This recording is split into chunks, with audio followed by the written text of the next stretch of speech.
ladies and gentlemen, my name is Kevin Jackwitz. This is the Kaged Review, and this is a review for AEW Dynamite for December 4th, 2019. You start out right away with a six-man tag, Young Bucks and Dustin Rhodes versus Sammy Guevara, Santana, and Ortiz from the Inner Circle. Very good match. I really liked it. High octane. Even Dustin Rhodes got in there doing some crazy stuff. He's been doing that for a while. Seems like the guy just gets better with age.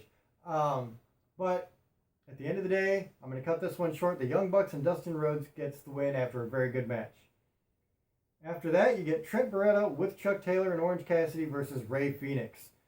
Rey Fenix is the second time I've seen him doing a singles match recently. I love the guy. He is an amazing wrestler. I love the Lucha Brothers. I think they are just ridiculously talented. It was a very good match. Trent Barreta definitely held his own in this match, for sure.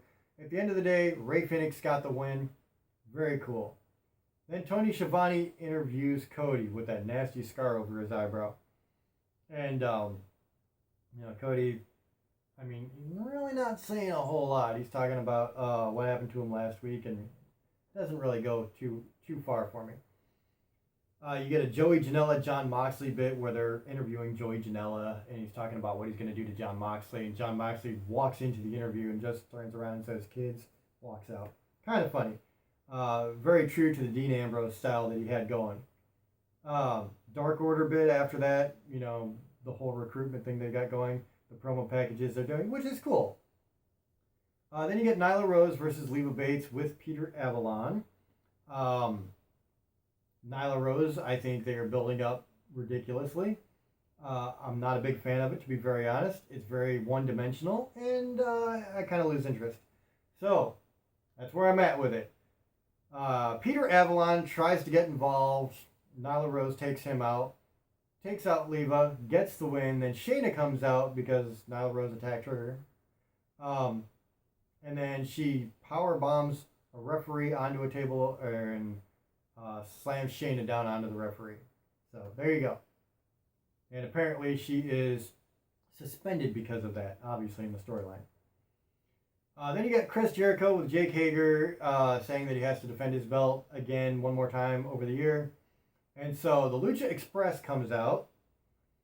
And there's a big face-off with Marco Stunt, Luchasaurus, and Jungle Boy with Chris Jericho and Jake Hager. So it turns out that Jungle Boy is the one who wants to challenge Chris Jericho. Chris Jericho says, "Fine, if that's what you want, you got it."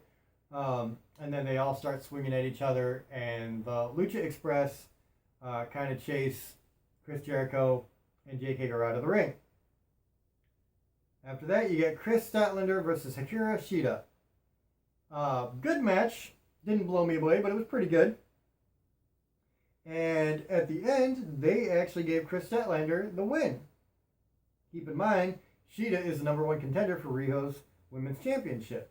So it'll be interesting to see what happens there. After that, you get Brandy Rhodes with Awesome Kong. She cuts a promo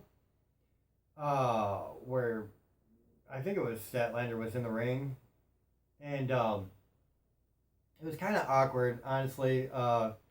Wasn't the best promo. And then they had some person staged in the audience as a fan that wanted Awesome Kong to cut her hair for some reason. Didn't make a lick of sense, honestly. So after that, you get Chris Daniels versus Pentagon Jr. Very good match. Really liked it. Christopher Daniels is amazingly talented, as is Pentagon Jr. Rey Fenix, the other half of the Lucha Brothers, does get involved, and that does allow Pentagon Jr. to get the win. Then you get a promo from the Blade, the Butcher, and the Bunny, and I'm not sold on any of this. Not the names, the gimmicks, none of it.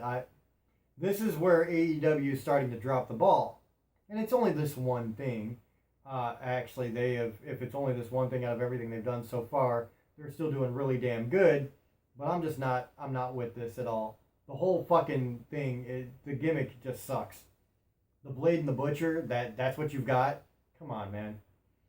So yeah, man, I'm just not a fan of this. They cut a promo and I didn't give a shit.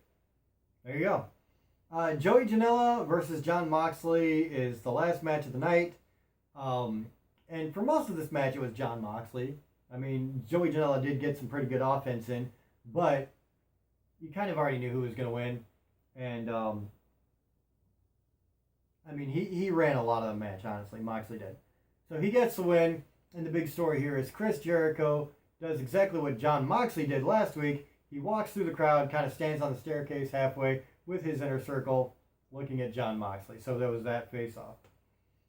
So overall, I really did like AEW Dynamite, and I think it was a step up for sure. They had some really good matches. The first match, the six-man tag, was very fun. Trent, Barreta, Ray Phoenix was really good. The Janela Moxley bit was funny, and the match was decent for sure. Christopher Daniels, Pentagon Jr. What I didn't like was the Blade, the Butcher, and the Bunny promo, and the Nyla Rose bit. So those two things are kind of giving it a nudge down. So I'm going to give it a 7.5 out of 10 because it was still a very strong outing. Definitely above average. Very entertaining. But there are a couple of things I see them slipping on. I really hope they course correct very quickly. So that's where I'm at. 7.5 out of 10. Let me know what you guys think in the comments below. If you enjoyed this, hit the like button, subscribe, and share. My name is Kevin Jackwitz. Kaged Nation out.